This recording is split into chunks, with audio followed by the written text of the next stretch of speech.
میرے حضور نے یہاں تک فرمایا کہ جو شخص قرآن پڑھتا ہے اس کے لہجے میں لکنت کی وجہ سے یا عجمی ہونے کی وجہ سے وہ اٹکتا ہے اور اس کا لہجہ ٹوٹتا ہے، تو میرے حضور نے فرمایا اللہ اس کو دوہرا ثواب عطا کرتا ہے، ایک قرآن پڑھنے کا ثواب اور ایک اس کو اٹکنے سے جو تکلیف ہوتی ہے، تو فرمایا اللہ اس کا بھی اس کو ثواب عطا کرتا ہے۔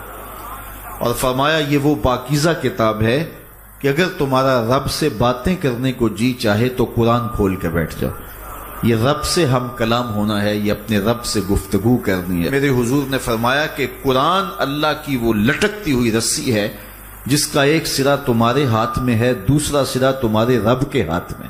تو خوش نصیب ہیں وہ لوگ جو اس کتاب کے ساتھ جڑ جاتے ہیں اور وہ دھرتی، وہ مقام، وہ جگہیں فیروز بخت ہیں کہ جہاں قرآن مجید کی تلاوت ہوتی ہے۔ گھروں کو قبرستان نہ بناؤ، گھروں میں نوافل ادا کرو اور قرآن مجید کی تلاوت سے اپنے گھروں کو آباد کرو۔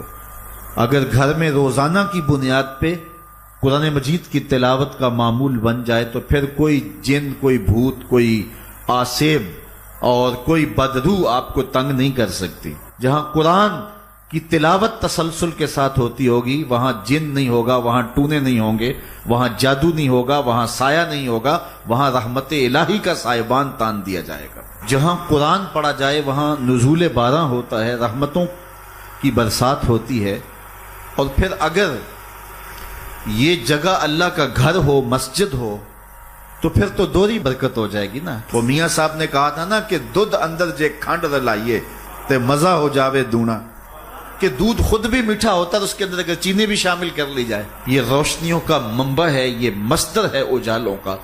اس کتاب سے اتنی روشنیاں پھوٹتی ہیں کہ زندگی کے سارے اندھیرے ختم کیے جا سکتے ہیں۔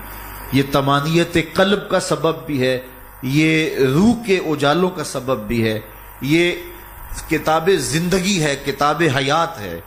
اس کے بتائے ہوئے اصولوں کے مطابق اگر زندگی بسر کریں گے تو یہ زندگی بھی خوبصورت ہوگی، اور اس زندگی کے بعد ایک اور شروع ہونے والی زندگی ہے، وہ زندگی بھی خوبصورت ہوگی۔ قرآن قبر میں چراغاں کرے گا، قبر میں روشنیاں دے گا، قبر میں اجالا کرے گا۔ اس کتاب کے اندر ایسے ایسے شفا کے نسخے رکھے گئے ہیں کہ ہماری زندگی کے روز مرہ مسائل کا حل ہے۔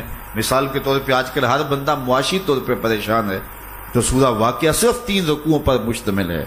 اگر یہ معمول زندگی بنا لے تو سورہ واقعہ جہاں ہوگی وہاں نحوستیں اور بے برکتیاں نہیں ہوں گی۔ سورہ یاسین پڑھو گے تو بے پناہ برکتیں اس کے دامن میں رکھی ہوئی ہیں۔ اسی طرح سورہ اخلاص صرف 3 مرتبہ پڑھیں گے تو پورے قرآن پڑھنے کا ثواب نصیب کر دیا جائے گا۔ ایک شخص حضور کی خدمت میں حاضر ہوا اور اس نے حضور سے کہا کثیر العیال ہوں، ذرائع آمدنی بہت تھوڑے ہیں، تو میرے لیے کوئی دعا کیجئے، کوئی مجھے نسخہ بتائیے۔ تو آقا کریم نے اس کو جو نسخہ بتایا سنا۔ فرمایا جب گھر جائے تو گھر والوں کو السلام علیکم کہہ دیا کرو۔ یہ کتنا سوکھا نسخہ ہے اور کتنا اچھا وظیفہ ہے، گھر والے بھی خوش، اللہ رسول بھی خوش۔ اس کے بعد 1 مرتبہ سورہ اخلاص پڑھ لیا کرو۔ غربت توڑ نسخہ، جب بھی گھر جاؤ السلام علیکم، اس کے بعد 1 مرتبہ سورہ اخلاص۔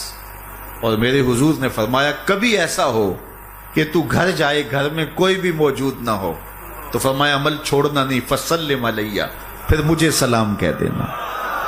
وہ اپنے نام لیواؤں کو تنہا چھوڑتے کب ہیں، جہاں ہم دم نہ ہو کوئی وہاں سرکار ہوتے۔ وہ کہتے ہیں میں عمل شروع کر دیا، گھر جاتا السلام علیکم، اس کے بعد السلام علیکم کے بعد میں سورہ اخلاص 1 بار پڑھ دیتا۔ اس عمل کی برکت سے میں نے تو امیر ہونا ہی ہونا تھا، میرے ہمسائے بھی امیر ہو گئے، میرے ہمسائے بھی امیر ہو گئے۔